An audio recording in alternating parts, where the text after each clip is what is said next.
Assalamu alaikum students, good morning. How are you all?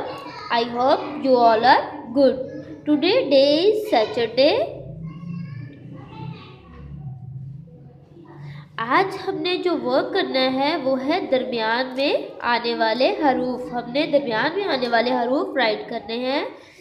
देखें लिखा हुआ है अलिफ मद दा, हर्फ लिखा हुआ है अलिफ मद दा। अलिफ मद दा के बाद क्या आता है अलिफ, अलिफ मद दा, अलिफ बे। उसके बाद लिखा हुआ है हर्फ पे। पे के नीचे 3 नुक्ते डाले हुए हैं, पे के नीचे 3 नुक्ते। पे के बाद क्या आएगा ते, ते के ऊपर 2 नुक्ते इस तरह से। पे ते टे, बेबी तो है टे के ऊपर। इसके बाद है से के ऊपर 3 नुक्ते। से के बाद अब हमने लिखना है जीम, जीम के अंदर 1 नुक्ता। अलिफ बता अलिफ बे पे ते टे से जी चे। अब देखिए राइट किया हुआ है हे के बाद क्या आएगा खे, खे के ऊपर 1 नुक्ता। दाल हे खे दाल।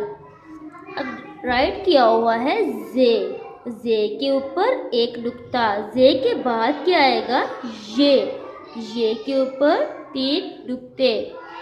सीन ये सीन। स्वाद लिखा हुआ है, स्वाद के बाद लिखेंगे ज्वाद इस तरह से, स्वाद ज्वाद तोय। आइन गैन।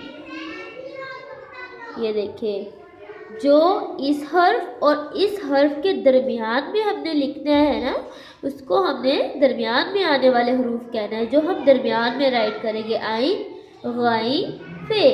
अब देखिए 2 डंडी वाली गाफ और मीम के दरमियान में क्या आएगा, 2 डंडी वाली गाफ के बाद हम लिखेंगे लाम इस तरह से। गाफ और मीम के दरमियान में क्या आएगा लाम, गाफ लाम मीम। अब वाव लिखा हुआ है, वाव के बाद लिखेंगे हे इस तरह से, हे राइट कर देंगे, वाव हे हमजा। इस तरह से आपने दरमियान में आने वाले हरूफ राइट करने हैं। ओके स्टूडेंट्स, अल्लाह हाफिज़।